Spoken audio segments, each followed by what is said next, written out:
Can you hear me, Diz? Hey, David, how you doing today? Good. Diz, this is going to be tough for you because this is not a live event, so you don't have to speak like you're on a live event. I know you're used to super professional and clear as you can be. I have the world fooled. Yeah. We have the one and only To Dizzle. Are you recording already? Yeah. Oh my God. Right on the spot. Prepare to be underwhelmed today. Brandon To Dizzle Cox. It's true. I'm here. I just want to kind of address the elephant in the room right off the bat.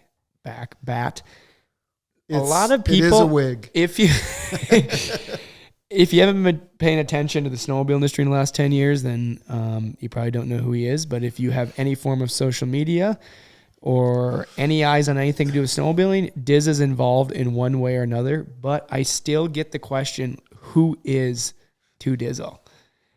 And you can take that as far back as you want, but you're kind of a mystery to a lot of people. Deep dive. Yeah. Into the Diz. Yeah. That's a good question, actually. Who am I? What am I doing in the industry? I actually get asked that quite a bit. What are you even doing here? Mm-hmm. Yeah, I know. And I want to address that. After our live events, we constantly get people like, I'm so pumped we got to see Diz again, but who the hell is he?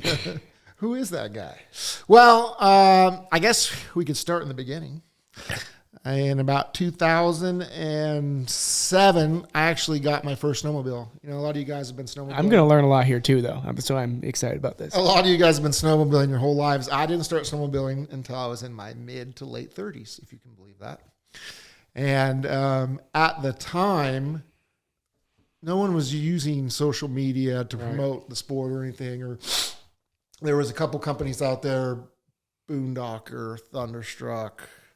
509 was kind of making movies. Yeah, they'd made a few movies. So there's a couple movie companies out there, and I was interested in getting involved in riding. And I had a little bit of exposure. I'd made this video that Darren Ritz, who's friends of Tom Delanoy, the founder of 509, had seen this video that I'd made. It was kind of a unique video, kind of an interesting angle. Camera was on a stick looking back at me. It was a deep powder day. I remember that. Was that with the aviator goggle? Yeah, the original goggle. aviator? Yep. Yeah. In fact, funny note, with technology these days, you can kind of backtrack stuff. I can find the actual posts where I met Tom on Snow West. In fact, I just in the forums. In the forums, he had and it's like in the archives or something. Right. Because I've looked it up, I can find the post. But he had new aviator goggles coming out, and he said the first person who direct messages me or personal messages him through Snow West would get a free pair. So I sent him like 5 messages in a row. I'm like, what was his username? 509 Tom. Really? Or Tom 509. 509 Tom. Okay. It still is, I think, on there. He still has it. So, and he had to be, this would have been 2007, right around there. So he was in his 20s. Yeah. And he just started this business, 4 or 5 years earlier. Anyway, he had these new aviator goggles, was giving away a free pair. I actually won those free goggles. And the first time I wore them, this video got created. And I ended up posting it on actually it was posted on YouTube. And do you remember Contour cameras? Oh, yeah. So they had their own hosting. So they would host videos. You wouldn't use YouTube. You'd use their hosting service. So I put it up on there, and that's when Darren Ritz saw it and shared it with Tom. Tom reached out to me wanting to buy it, and I was like, buy it. I wasn't even thinking about money or anything. It's just like, oh, you can just have it. And he ended up sending this huge box, and in my eyes looking back, it was like a dishwasher-sized box. It was probably 2 helmets and a couple shirts, but I was like, oh my gosh. Score. Yeah. So I realized that there was kind of this, market out there for content and stuff like that. And this was before there was content. Right. Content wasn't even a thing, right? Yeah, because I remember meeting you for the first time. Gosh, I want to say it was at a Heydays. Yeah, maybe. And you were just this dude that everybody knew. The dude. Everybody knew. And I was trying to piece it together because I was still in the DVD era. And like, this is probably 2012, 13, 14, somewhere in that era. And you were kind of on the Facebook video and YouTube front before anybody else was. Yep. So I was a little disconnected from that. I was still watching Sled Next, 509 DVD, but you were putting out free videos Yep. with the crew was what you were calling your films. Yep. So I was a little like, why do I not know this guy? And then I pull up your video and there's one that has like, at the time, it was huge views, like over 100,000 views in the, mid 2010 to 2014 range. Was that when you were doing that about? Yeah, I did four. Yeah. 4 feature length, what I called feature length films. So they were 45 minutes to an hour long. Yeah. One of them actually did really well. It was like hundreds of thousands of views right away. I think that's when I first saw. So then I finally went back and watched them all on YouTube, and I was like, oh, this is who this guy is. But then Tom was just like, yeah, he's just Diz. I'm like, what does that mean? I'm like, what does he just Diz mean? Like, Diz gets a code, he gets a discount, he gets gear. He's like, don't ask any more questions. I'm like, okay, because I took over and was in charge of codes. And I remember your name on the list was Diz, and there was a phone number and nothing else. And I address. Asked Tom, I'm like, what am I supposed to do with this? He goes, you just send him his code. And so for like 2 years, you were kind of like this mythical guy in the industry. A mystery. And then I finally, saw everything you'd been doing. And then Spring Fling is, I think, really what evolved your relationship with everybody in the industry. Yeah. It's funny you say how you were in charge of the codes. I've been, it's been since, say, 2008. So we're talking, 14 years at 509. And the gatekeepers are so funny because every couple of years there'll be a new guy or girl in charge of the codes. And they have the same, who are you? Yeah. Like, just ask Tom. Just talk to Tom. He'll sort it out for you. And it's kind of neat that as the years have come along, we've progressed. I've been able to jump in and help more, and do some of the product launches and stuff. So it's kind of been this kind of long journey where in the beginning I volunteered. Yeah. I worked the shows with Tom. I have this great photo. I don't know if you could pop it up on here. I'll have to send it to you. But it's like literally a table this big, and that's the 509 booth. Yeah. It's a foam head and some goggles and like one helmet. And, we thought we were kings. Yeah. We had this table. So it's been a long journey. It's awesome to see the brand grow and what it's become and to be, just a small, I always like to tell Tom, thanks for letting me be a small cog in the giant machine that is 509. It's been neat for myself too, after what I just said, trying to figure out who the hell you were. And now we've done these live events, and you've been a phenomenal host. You got the personality, you got the voice, everything. You know the brand, and you and I have built a really cool relationship from that. We've done some fun things together outside of work, and some retreats and golfing, and a little bit of, indulging. Talk about that stuff. Boys trips. And it's just been cool to see. But I want to back up even further. You said you didn't touch a snowmobile until you were. Geez, it would have been 35 years old, 36 years old. I'd ridden like once or twice. Yeah. Okay, so the next thing is why. I know your background is what people will never expect. Right. You are originally Cali boy? I am one of them Californians that moved out and took over. And cooking is kind of your background, being a chef, huh? Yeah, I always, when I was growing up, I always liked to cook. And then when it became time to kind of choose a career, coming out of high school, going into college, I knew I wanted to cook. I'd always worked in restaurants and the food service industry. So, I went and became a classically trained chef. I went to the Culinary Academy in San Francisco, worked in all kinds of high-end restaurants, and thought for sure I'd be a restaurateur. I'd have a couple restaurants, and that would be my life until the big snafu of having a daughter. Mm-hmm. And just restaurant life is like all in. It's every day, 7 days a week. And so I had this beautiful little girl, and she changed so much over like a week-long period where I want to say it was like Mother's Day or something. We were working in this big winery, so we had, big meals that weekend and big dinners and stuff. So I'd missed so much of her in that week, and she changed so much. I just looked at my wife and I'm like, man, I got to do something. Yeah. I want to be home. I want to do something different so we can be around and enjoy that. So, and you were traveling because you owned a restaurant at one point, right? When you were doing like catering. I'd done some catering and stuff, and so usually when you're working at a restaurant and you're one of the sous chefs or executive chefs, they'll give you like a cut, right? Which is usually like a cut of the debt. unfortunately. But so yeah, I never like owned my own restaurant and stuff, but I always had a piece of the Yeah. pie, usually where I work at. And you're a humble man, I know that, but you are a phenomenal cook. Oh, thank you. And you were cooking for some fairly high-profile clientele over the years. I did for sure. Yeah, being in San Francisco, which is where one of the big restaurants I worked at, it was called Stars. If you're into the restaurant industry, you'd probably, that name would really tick off for you. You'd know exactly what I'm talking about. There's documentaries about that restaurant and stuff. It was a really famous restaurant in San Francisco. And so we got all like the celebrity clientele in there. And then inevitably they want you to, cook at their house and stuff. So yeah, I've had, the opportunity to cook for a few celebrities out there. You ever have any super weird requests, like out there meals or dishes that somebody's like, you got to do this? I know it's not what you want to do, but you have to.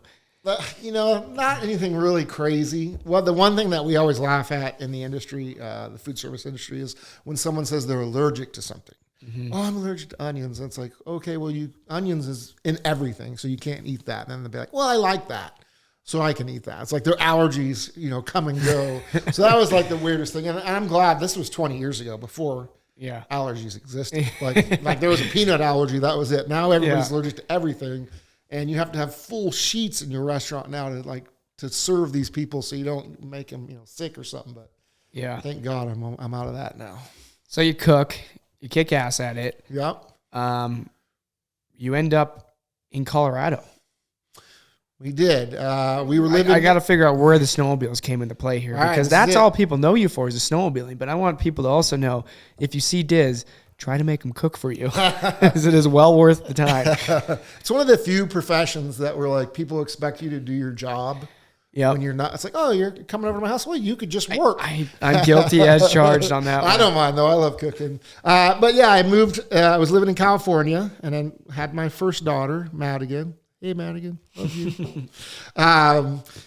And me and my wife were both not working. We'd taken some time off. We were early .comers, had made some money in real estate, so we could take a break and enjoy our new daughter. And health insurance was killing us. Even 20 years ago, it was $700-800 a month for the three of us, and so we decided somebody has to have a job where they can get. And my wife, she didn't really want to stay home, and so I said, "Oh, I'll stay home. I'll take care of Madigan." And she got a job offer with Hewlett Packard, but it was in Colorado. And we'd been here, through college, and we liked the area. We just weren't familiar with it. You were in Colorado for college? I'd come out and visited friends that were Gotcha. here. I'd gone to college. So we were familiar with the area, and, but we had 24-hour notice from this company. It was Hewlett Packard, to accept this job offer. And we were actually in Hawaii at the time.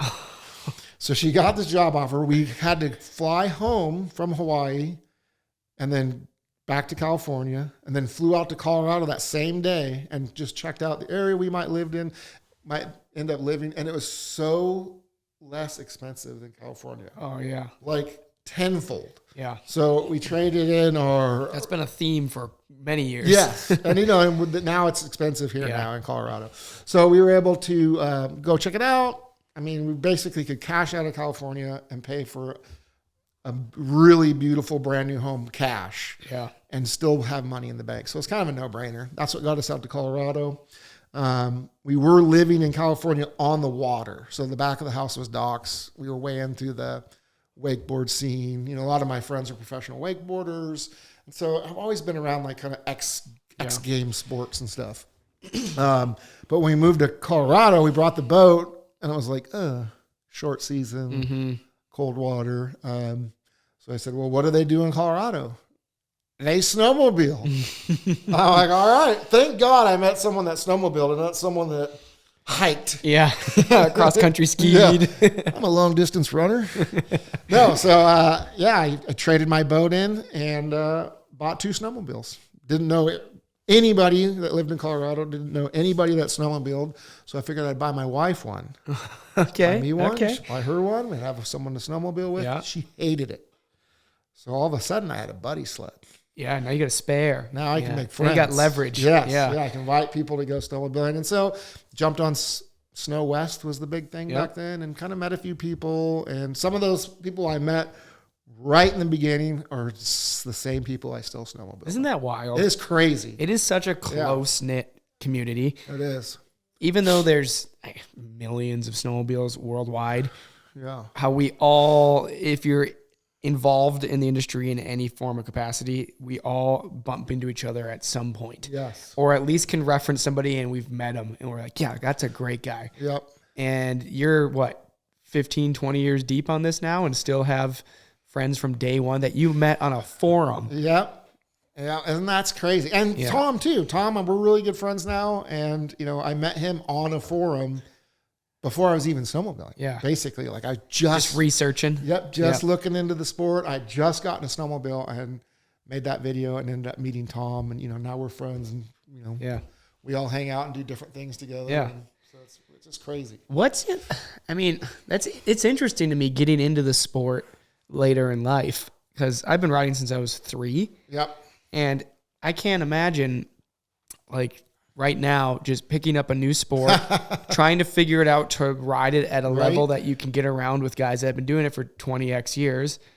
And especially with ever-changing technology, you kind of got into it right when things were really changing. You were on what, XP at the time? I would have been a Rev. Were you in a Rev? Because I bought a holdover 06 and 07. Yeah. So that was the So Rev. in the next 3 years, there was 3 generations of chassis through Skidoos at least that you were riding.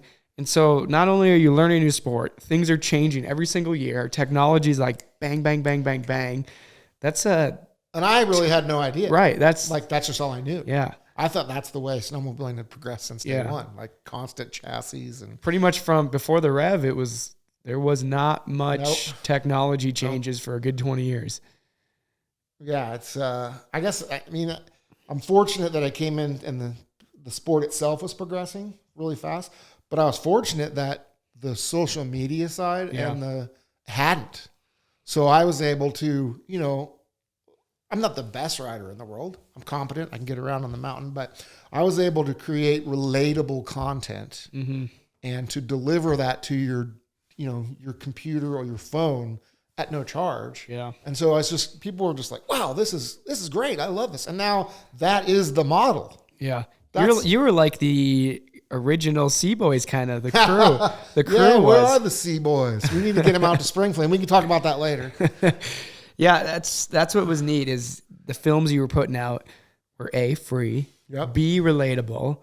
There was still some great riding in it, but majority of it was your average to above average riders. Yep. And I think people at the time when they were first getting into the sport and social media was becoming a thing, all they were seeing was Brett Turcotte going 160 feet in the backcountry or sled next guys flipping. So it's kind of a breath of fresh air to see something from a guys that put the effort in to make some of those were hour-long films? Yeah, all of them were 45 minutes to an hour. And then all season long, I would make 10 to 15 3-minute edits too. So I was making, I really enjoyed the process at that time. So, I'd spend the weekend riding, and then I'd spend the whole week editing, drop that, and then I'd repeat. Yeah. And luckily, I had some friends that were pushing the boundaries a little bit. So there was a good mix of, average regular riders, and wow, that guy just did something, kind of crazy extreme. That's a cool part about that era is like the hop over, for example, was just starting to become a thing. Yeah. So I remember watching that kind of 2011 through 14 era, I'd say, watching guys like Brandt, for example, just figuring that we could do this on a sled. And then you'd see in homegrown films, like whether it was yours or whatever, guys doing variations of that, but they didn't really know what it was. Yeah. And it was fun to watch those because they're just kind of like, all right, let's see what the sled does if I give, throttle here and put my weight this way. Right. And it was a mystery. And that's why it was so fun to watch because it wasn't predictable. You had no idea what the next guy was going to do and what the next segment was going to be like. It was kind of just balls to the walls and hoping for the best. And that's one thing that's been really amazing to watch over the last 15 years is the progression of the sport itself. Yes, the machines have changed and the riding gear and all that stuff has, gotten better, but like just the idea of what can be accomplished on a snowmobile has changed. And every year there's, guys like Caleb Kesterke and Andre, and there's a handful of guys that are really changing the sport. And it's been just amazing to be able to see that happen. I met Caleb when he was 13.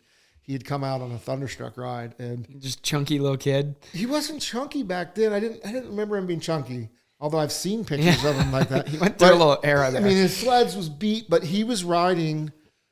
Maybe he was like 15. I guess he would have been 13, 15, right around there. He was riding better than 95% of the people that I was on this ride with that were professional snowmobilers making movies. And here comes this kid that just was like, what? Yeah. So it's been neat to see all that. That's exciting. I'm looking forward to, I don't want to say, Caleb is extremely, extremely relevant right now, but what the next quote unquote Caleb Kesterke is going to be. Because when Barant started doing his thing, we were all blown away. Caleb started doing his thing, mind blown again. Yep.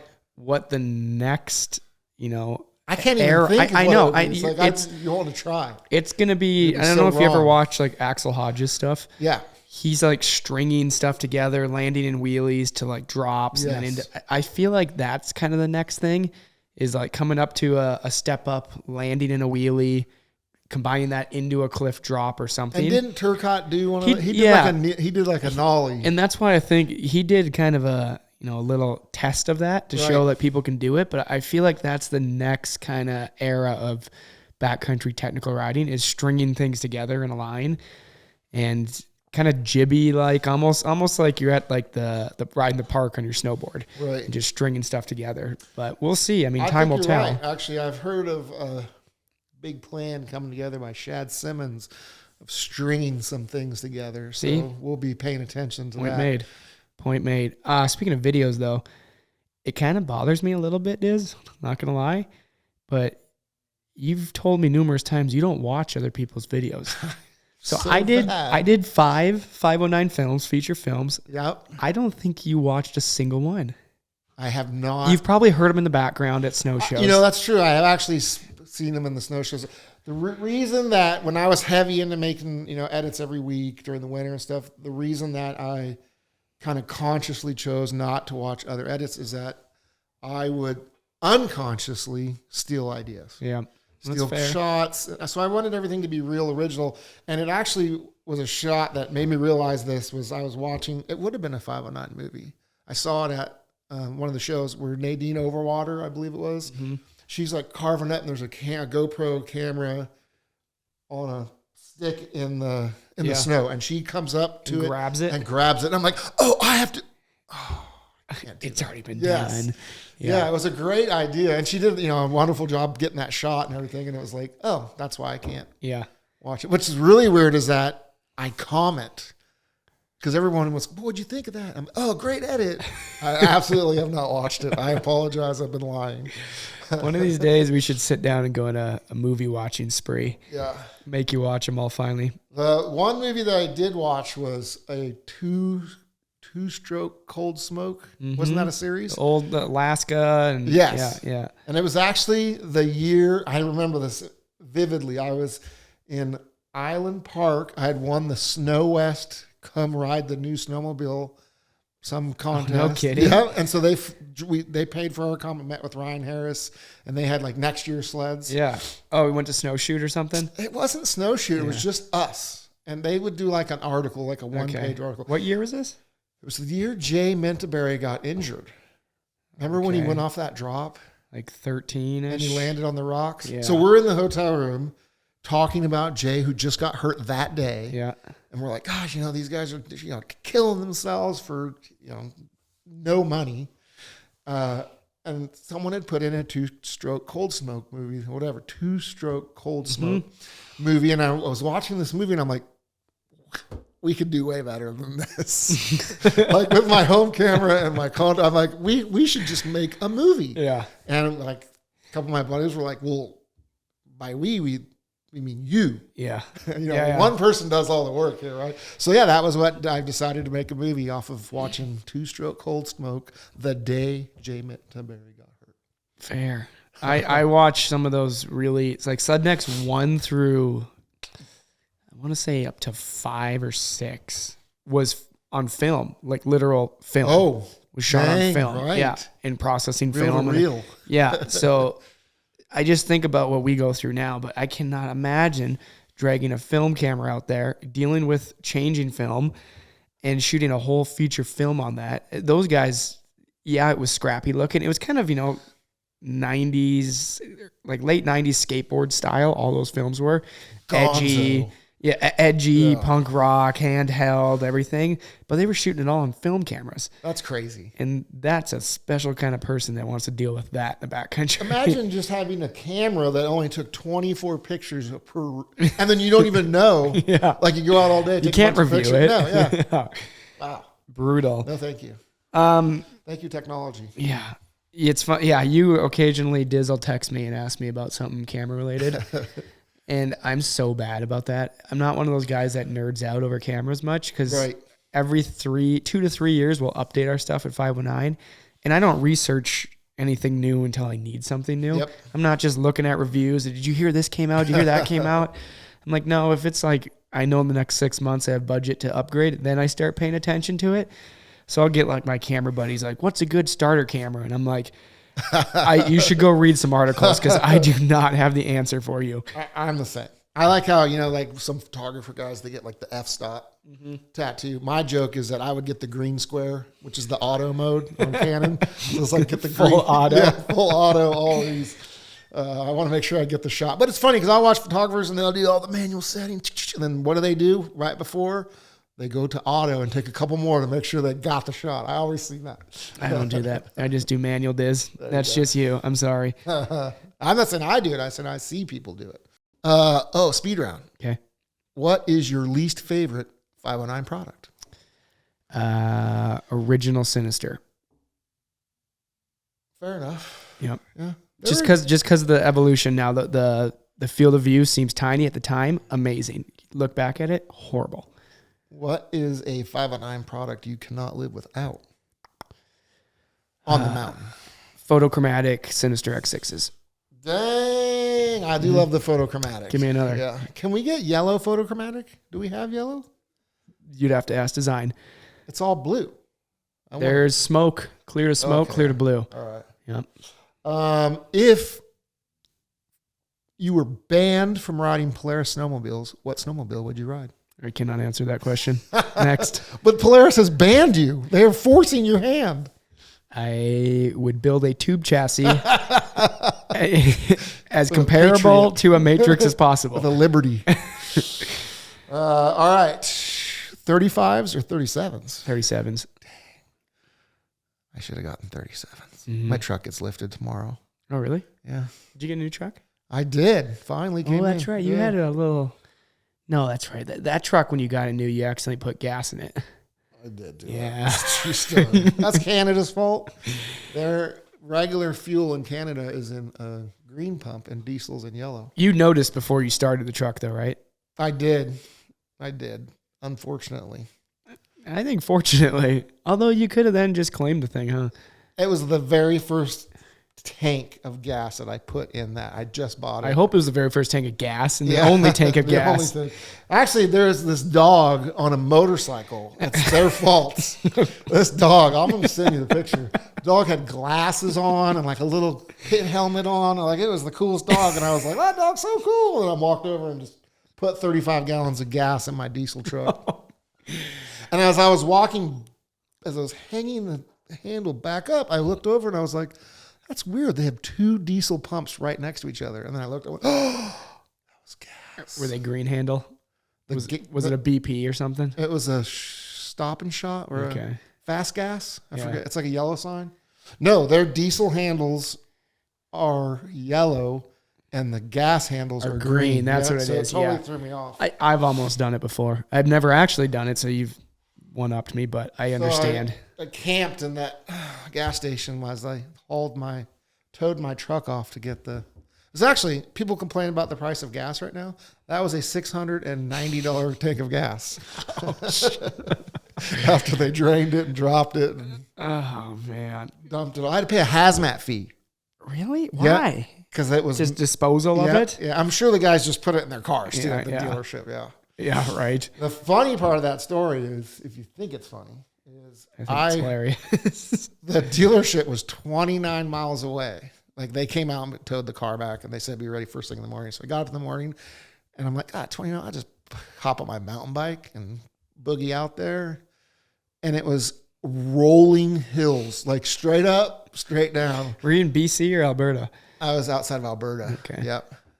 And thank God, like an hour into it, and I was like 3 miles into the ride, they called and they're like, hey, we could send a shuttle. And I'm like, okay, I'm on the side of the road.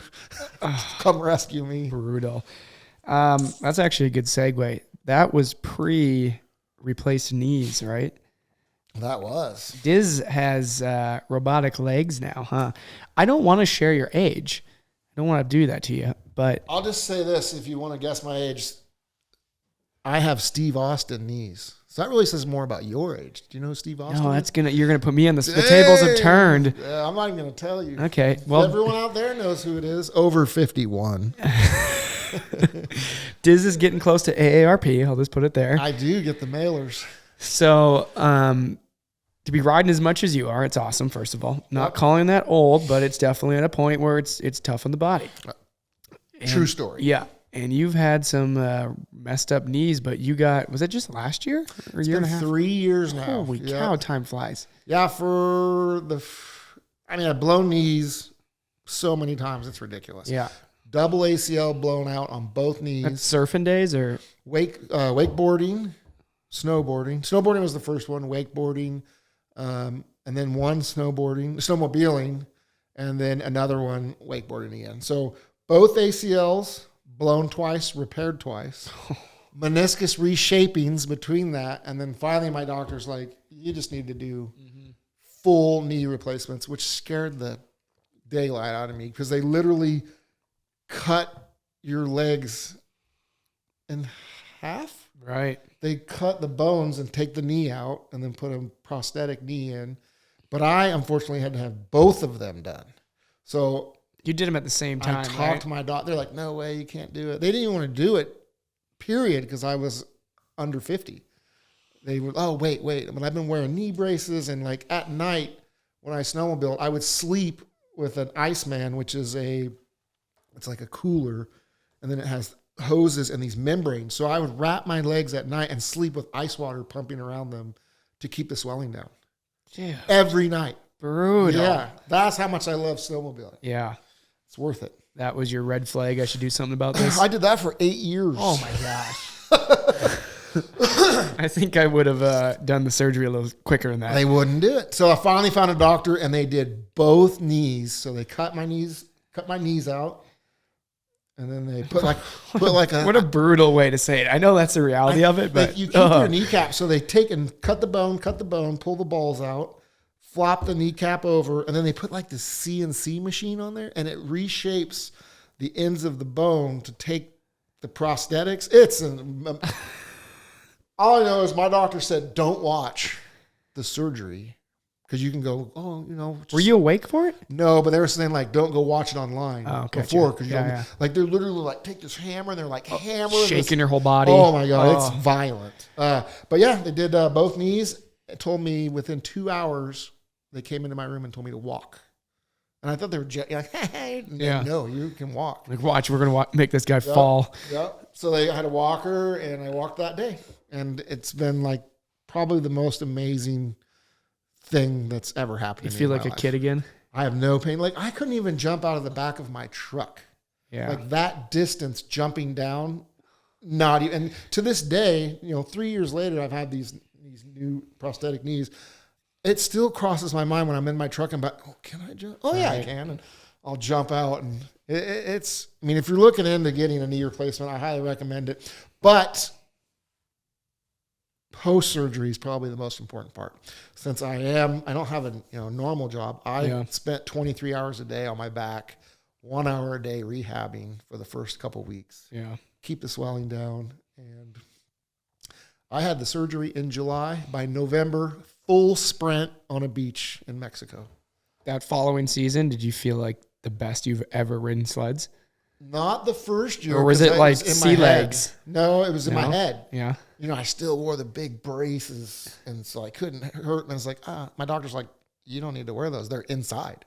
Like I can't hyperextend. Oh, really? Yeah, it's got like lockouts and stuff. So it's like I have permanent. What are they braces. made out of? It's stainless, surgical stainless. Got some titanium in there? Kevlar. I don't think any titanium, but Kevlar. Little lightweight mod parts?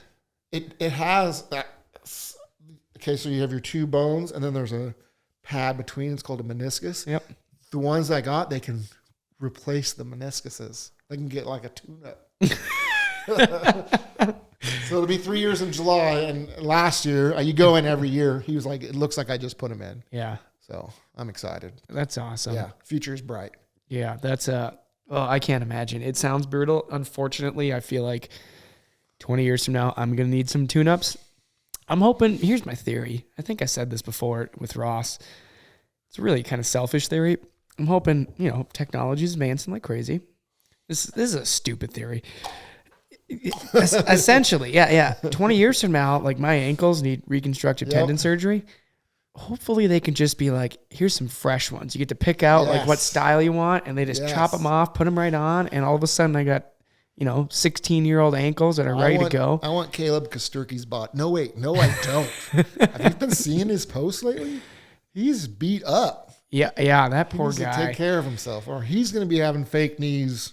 He's been taking care of himself, but he had one bad crash, unfortunately, that did some serious internal damage. And that's one of the few guys in this industry. It's kind of a bummer to see that there's athletes, right? Yes. And then there's athletes. Yes. And Caleb is a genuine athlete, from the food to the workout routine to everything in between. His whole lifestyle. Yeah. Yeah. Not just like a snowmobiling athlete. Right. Yeah. He trains just for that. And to see a guy like that get an injury fairly severe, it's a bummer because he's active with his life on social. He's really open about it. I want to get him in here and chat with him about it. I texted him the other day, and he's like, things have been tough. And he's like, a couple months down the road we can, and I respect that. But I even noticed in his content this year, it was all guiding. Yeah. Like he was working and not doing as much. And I just figured he was busy. And then he came out with, his injuries, and I was like, wow. He was battling it for sure.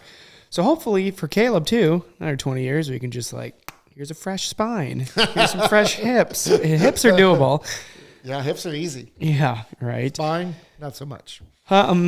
Diz, spring fling. Fling. We just had it. Part one of this is I apologize. I've been telling Diz for 5 years now that I'm coming to spring fling. This year was the worst one. I told him I'll be there. God, I'm going to bring it up. He's going to pull up the text. I don't even know. In my defense, I had just done 2 of these podcasts. 509 day. And I would have had to drive 2 days because of DOT driving, leave Thursday morning, and then 2 days back. And then that following Monday was 509 day. So I was full tilt and didn't plan for it to be that crazy. So I apologize. Diz, coming to Spring Fling 100% for sure. Even got you a podcast. No, you shouldn't say podcast. I said even got you a, what do you call it? A webisode. Okay. That's what it said. So. But then he said he was coming. So I actually got a bigger camper so you could stay in it too. No, don't do that to me. You didn't do that because of me only, did you? No. Okay. Gosh. That's just insult to injury. We'll get you out there. That's all right. But spring fling. Handle it. It's kind of intense. If it's anything like heydays, I think I got it. So the essence of spring fling is exactly what it sounds like. In the spring, get together. Yep. But give back to the local sledding community, right? It turned into that. So almost the first year I was snowmobiling, 2008. For the record here, you are the originator of the spring fling. Spring fling is something that I put together 15 years ago now. There was actually a thing called there was a Snow West Forum ride that was going to happen in southern Colorado, but the snow is horrible down there. So these guys are like, we're going to go to Rabbit Ears, which is a destination just outside of Steamboat, popular snowmobiling destination. And we'll just have our own misfit ride. And I happened to be up there that weekend, and it was maybe like 10 of us. It was a nice group, a bunch of people. And I said, well, wow, next year, let's do this again, and I'll cook. See, there it is, full circle. Yeah. And that's probably we'll go back to the full circle on the whole spring fling thing. But and culinary arts. But so I decided, well, I'll cook. I'll do like a turkey or something, like a Thanksgiving dinner type of thing. And, there were 12 of us, and I cooked for everybody, and it was really fun. And so we just started doing that kind of for the next few years. And then, probably around 2013, I was on Facebook, and there was a invite all feature. So I was like, I'll just invite. I'm having a weekend, and I clicked invite all. And at that time, I had like a couple thousand friends on Facebook. And all of a sudden, people from Canada were flying down. And I'm like, no. They're like, what's the nearest airport we're going to fly in for spring fling? I was like, no, wait, it's not that. You're like, this isn't that big. Yeah. Like, you can't fly into a snowmobiling event anyway. Drive, bring your sled. So it was at that point that I realized we could maybe have kind of an event. And I had lots of sponsors and stuff. So maybe I could get some stuff together and put together a raffle and do like a charity thing. Right. And so that year we did that. I think we had maybe 25, 30 people show up, but we raised like $2,000. Yeah. And we were like, what? And nobody's really doing anything like that before. There was poker runs and things like that. Nobody. And this was just like no organized ride. Just come hang out for the weekend, camp, eat some food. And so it became this thing where I realized, wow, I could channel all this and, maybe do something cool for the industry. But, also on a personal self-promoting horror note. Continue. It looks awesome to be someone that's putting together these big events and then donating all this money. So selfishly for myself, it became something to promote my own brand. Yeah. So I said, let's do it. So in 2014 was the first year we had like a logo. I made 25 shirts. And I was like, oh God, I put a lot of money. There's a lot of money to put into these shirts. I hope I can sell them all. $250 worth of shirts. Got a lot of overhead here now. Yeah, right. And, we sold the shirts and, it's just grown from there. Bigger and bigger every year. We've had freestyle shows there. We've had skydivers, live music. It's just grown into this almost like festival kind of type of thing that happens every year. Has it become, you need to make it official. Do you think it's the most sleds lined up?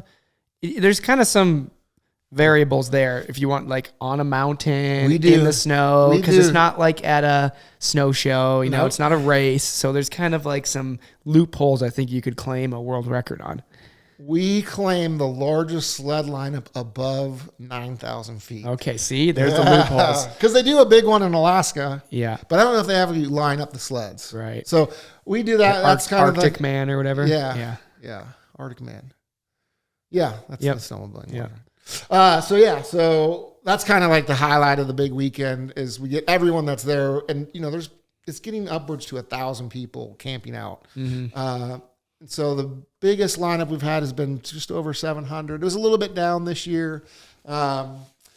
Fuel prices. The event is the first weekend of May every year, and so this year that's Mother's Day weekend. So there's a few variables that kind of bounce in there that kind of affect attendance. But again, we raised $26,000 this year, thankfully to the help of one of the awesome title sponsors, 509. Yes. They have been supporting this event since the beginning.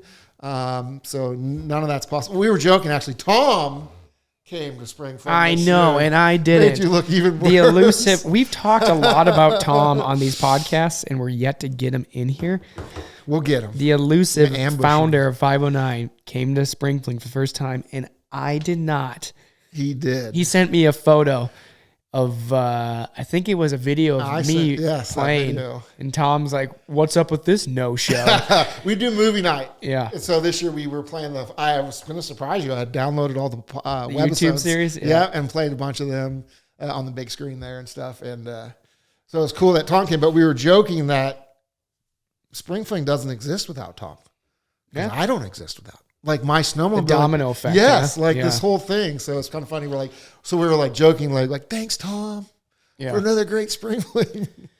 Tom's changed a lot of lives in the snowmobile industry. He really has. And I wish he would come in and talk. I know he doesn't like to talk a lot of times and stuff. So we'd make him so comfortable. We can ambush him. I think we should just do like a secret mic up, and he won't even know. He just thinks we're talking. If we're ever going to do it, you have to be co-host on that one. Yeah. Because you guys go back. Probably, you go back further than Scott, even lead designer. Scott's been here 10 years, so. Oh, that's it? Yeah. Yeah, I've been longer. The only person that I know of that's been with 509 longer, and it was before it was 509, is Brett Turcotte. Mm-hmm. And Darren Ritz, a friend of ours, was friends with Tom and stuff. I don't remember what they called the group before. 509? Yeah. I mean, it was 509 Films for the longest time. There was like a group, and they have a T-shirt, and it's got that group name on it. I'm going to have to hit up Darren or Tom, and it lists riders on the back. Yeah. And one of the riders is Brett Turcotte. And I was like, whoa, who knew? It's crazy. We need to film something back up here in the quote-unquote 509. The funny part is none of the early 509 stuff was ever filmed in 509 area. It was all usually in North Idaho, which is 208. But all of those old films are like Priest Lake area, which is about 2 hours north of here. Vacation destination for locals here. And like all the chutes that were being climbed. Right. The original 509 stuff was pretty much there or right over the border in either like Castlegar or Revelstoke. Because we're only you guys are so close to we're only Canada. 5.5 hours to Revelstoke from right here, from the office. That's crazy. Like 3 hours to Castlegar, Fernie, all that stuff. So it wasn't until the team started expanding that we started expanding where we filmed. Like when we picked up Sane and Menaberry and all those guys, Wyoming boys. Never went to Wyoming before. No, none of that footage is really anything south of here. I think there was a couple of Montana trips, maybe like a Sealy Lake or something like that, but that's only 4 hours from here. So it's kind of funny how those 509 films were, never filmed in the 509. I don't really know if they even went to like the west side of the state to the Cascades. I have no idea. In our immediate area, there's no mountains until we're right on the Idaho border. We're from right here, we're 3 miles from Idaho. And so that's where we ride. But it's 509 is the brand. It's kind of funny because it's almost, the brand could have been 208. No.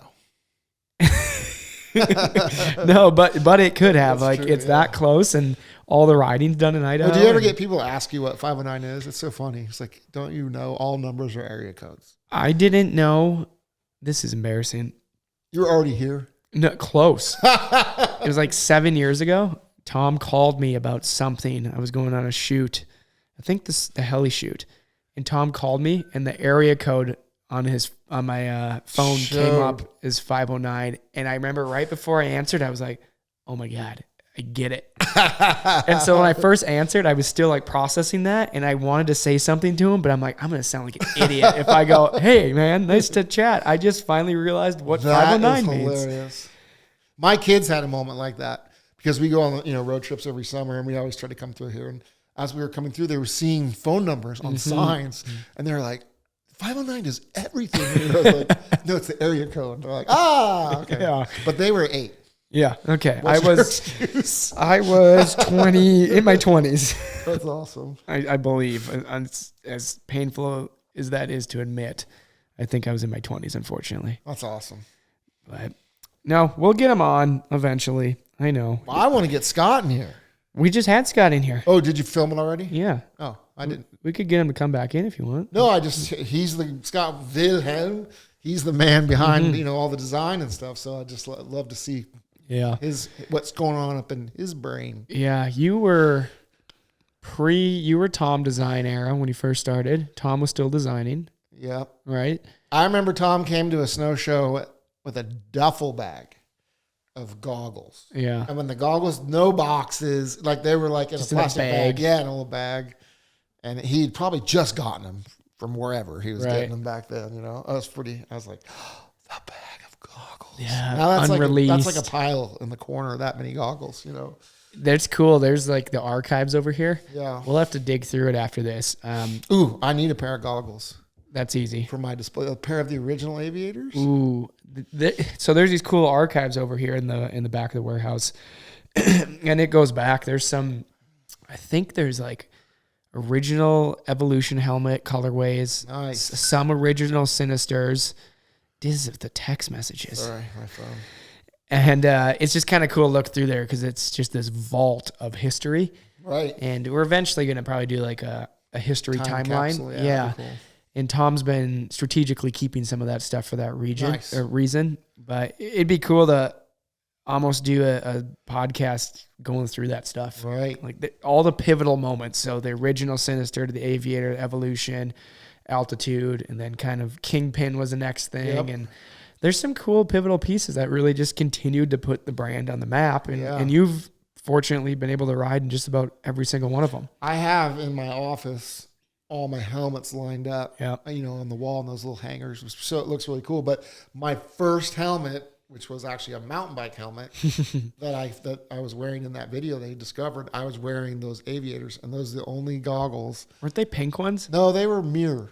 Okay. So on the video, I have this camera looking back, and the goggles look so big because I'm wearing a mountain bike helmet, and you can see forward in the mirror. So you see what's coming, and you see, this is weird. And you can see the GoPro pole, I think, go by. Yeah, a little bit. Yeah. Was that the spinning one? No, that was just a solid mount. That was when I really was going pro. I made a spinning GoPro. Yep. That thing worked awesome. Yeah. A lot of this, I should give proper credit to, at the time, Dave Nerona. He, I think, was the first one to put like a stick on his helmet. Really? And I'd kind of seen that. And I think we even called it like the Nerona stick. Really? So he was kind of the first one to do it. And I don't know if he ever did a spinning one. But it was his inspiration in the early years was part of that. Did you ever see Thank you, Dave. some of those old films when they literally had... I have not seen those. We talked about this, right? They had like VHS just yes, like duct tape to the helmets as the original helmet cam. I think like Sledneck's 7 Brant's on this... Like a camera like this big. Yeah, he's on like this stretched out Firecat before the M series came out, like an 03 Firecat. And he's like a 900 big bore, and he's going to climb this chute. And it is not a big chute at the time. Right. It was huge at the time. But he has this helmet cam on, and it's like the size of the helmet. And it cuts to the shot, and there wasn't really much for wide angle options. So it's just like you're looking at the tips of the ski only. And you have no idea. You can't see anything else. Yeah, it's just like... I don't know, it's like a 35 millimeter lens on it. So it's just like focused on what's ahead. It just looks like somebody's carrying a camera. You can't see the rider, nothing. Early on, 2008, I took a Sony lipstick camera that was used for like home security and wire that into my camcorder. So I would start the camcorder, put it all in my backpack, attach it, duct tape it on my helmet, and then go ride. Yeah. And it was like nobody was doing anything like that. It was crazy. Right. It blew people's minds. I had a point and shoot camera that my mom got me in like 2005-ish. And I have a photo somewhere, I have to dig it up, of duct taping it to the top of my helmet. Nice. A One Industries helmet, a One Industries Monster helmet. And duct taping it. Did you make it a Monster's helmet, or it came? It came like that when that was a big deal. Right. And it's just this point and shoot camera on video mode, duct taped to the top of my helmet, and it was bouncing around. So I had like duct tape pieces of wood on the front of it and the back of it. Yeah, like a little shelf to hold it in place. And I think I still have the clip that came from it. Cool. It was just me riding the ditch in northern Minnesota, up and down the ditch. But at the time, yeah, it was revolutionary. Yeah, because I think I'd seen some helmet cams somewhere, and GoPro hadn't been released yet. And so I'm like, how can I mimic this? Duct tape and that's awesome. A couple of pieces of wood, and we were rocking and rolling. Hey, if you can't duck it, what do they say? Something like that. I've used a lot of duct tape, and I've gotten a lot of awesome shots with duct tape. So, yeah. Some of these mounts that we do that we should capture it more, the behind the scenes, is zip ties, duct tape, whatever makes it work. But you can get some cool imagery from it. Yeah. It might not look the prettiest to the, naked eye, and some true professionals might criticize it. When I had the thing spinning on my helmet, it was a caster wheel that I'd taken the wheel off and put a ski pole. I'd come out of the trees. Oh, that wasn't like the... somebody actually makes that. No, now. I made that myself. I took a caster wheel, took the wheel off, drilled a hole through a ski pole, a telescoping ski pole, so I could put it in my backpack. Genius. And then counterweighted it, so it was perfect. I'd come out of the trees with this helicopter thing spinning. I'd get the weirdest look, and they'd be like, "What an idiot!" And then they'd see my shot and be like, "Oh man, yeah, that is so cool." What was the best performing video of all time that you either upload to Facebook or YouTube. Was it that one? That one did really good. There's actually, I believe, I haven't checked in a long time, but like my best video ever is I have a friend named Brant, Brant, and the name of the video is "Don't Go Left, Brant," because he's climbing this thing, and we're like talking, and we say, "Oh, don't go left." Oh yeah, and it's like nothing happens in the video, and it's got like just half a million views. Yes, yeah, it's the worst video, but I think that because people thought it was Brant, right? Brant, not Brant, and even in the comments, people are like, "That's not Brant." So that's one of them, and then the other is the originator of clickbait. That's one of them, and then the other one is that same day where I filmed that video, but I don't have that camera facing back. I have one going forward, but it snowed like 5 feet the 2 days before, and we're just breaking trail, and I'm on a ski-doo, and it's to the bar for like 2 minutes. Just full pin, never let off the gas once. And it's called breaking trail. Do you remember Jay and I reference it all the time because we'll play the song over our radios on the back when we're out in the mountain, you know?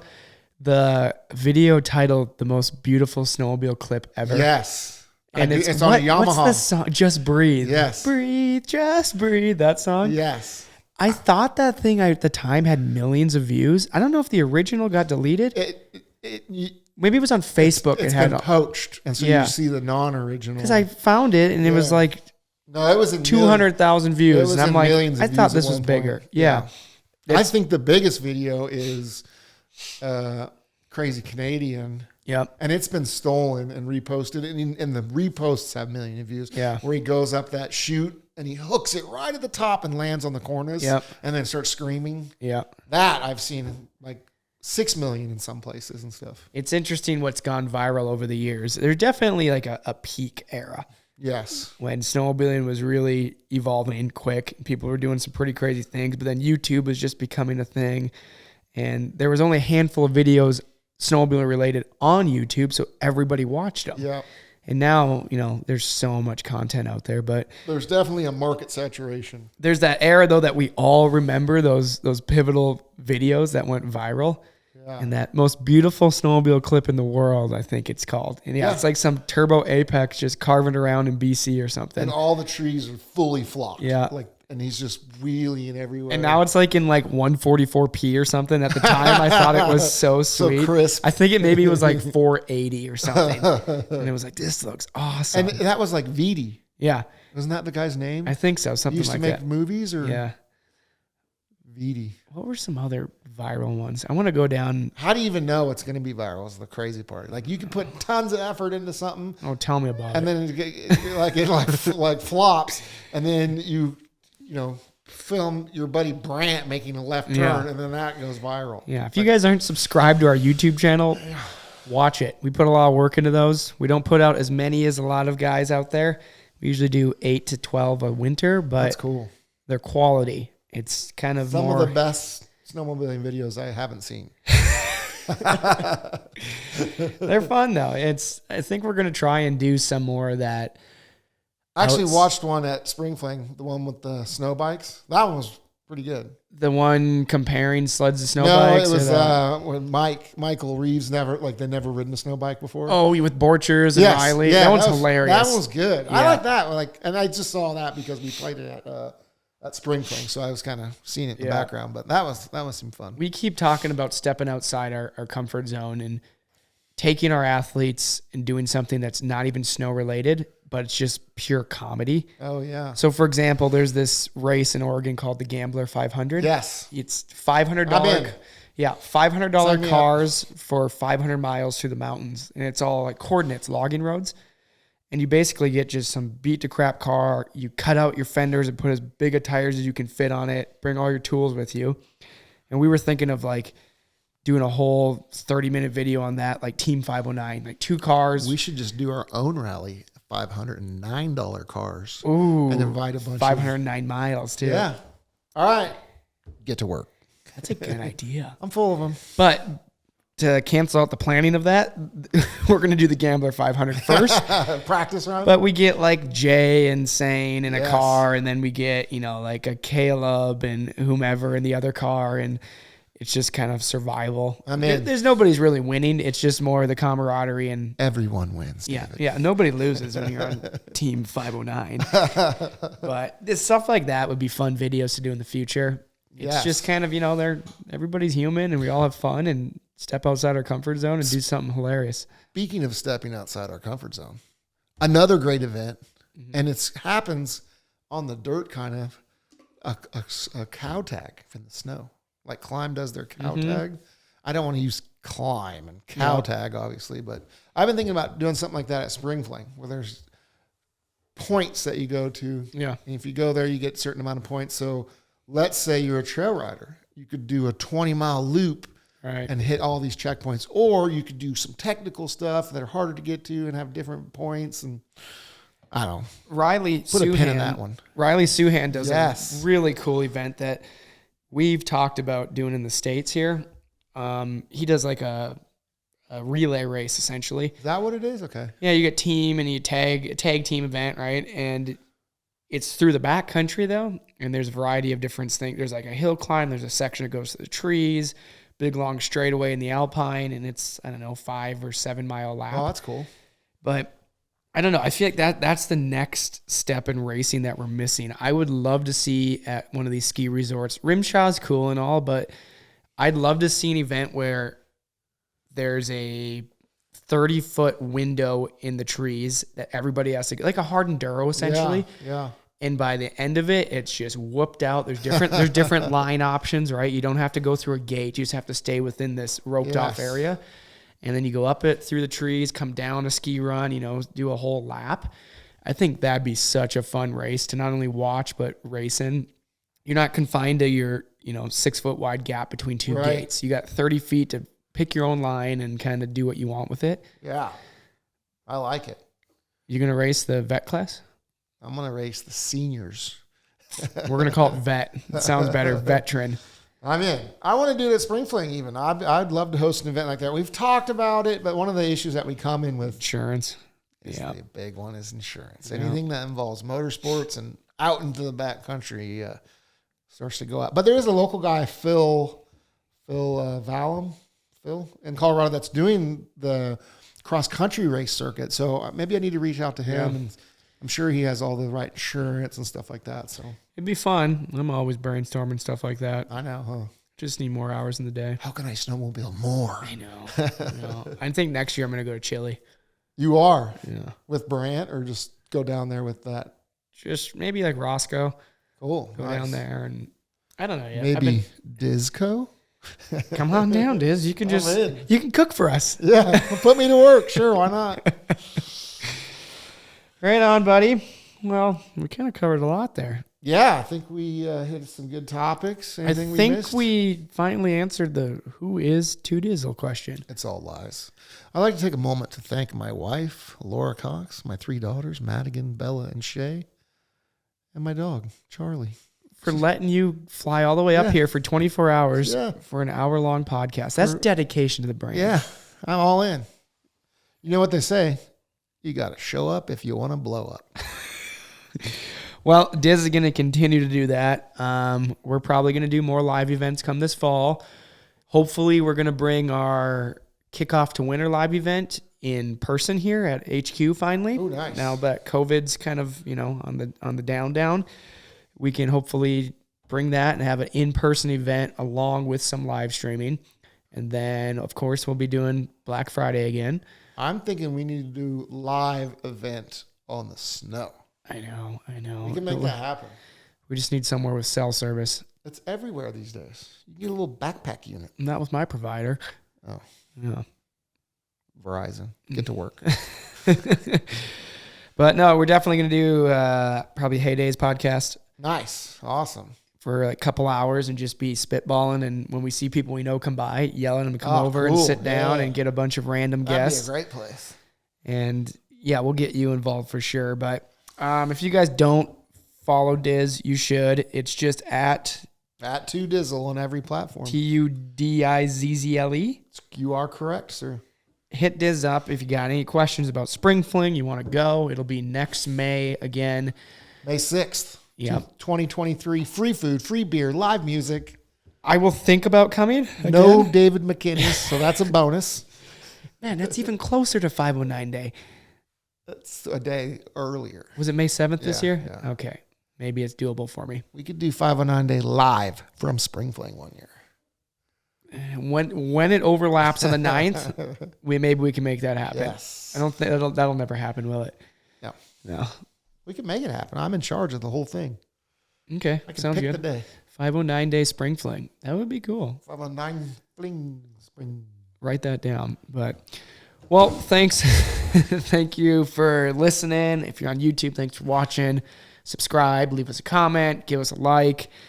And we're going to continue to have fun people on here every other week. Eventually, the goal is weekly. So keep watching, everybody. It's bi-weekly right now. Currently. Bi-monthly. Bi-weekly. Bi-weekly. Yep. Bandwidth, man. I'm running 1,000,000 miles an hour. There's only one of me. You need an assistant. Yeah, you want to come work for us? No. Okay. Pay's not good enough. Well, thank you, Diz. I appreciate your time, buddy. And we'll see you at Heydays. Yep. All right. We'll see you at Heydays. Thanks for checking us out. Smash that like button. Do all that stuff. That's all my right. hype man. Bye.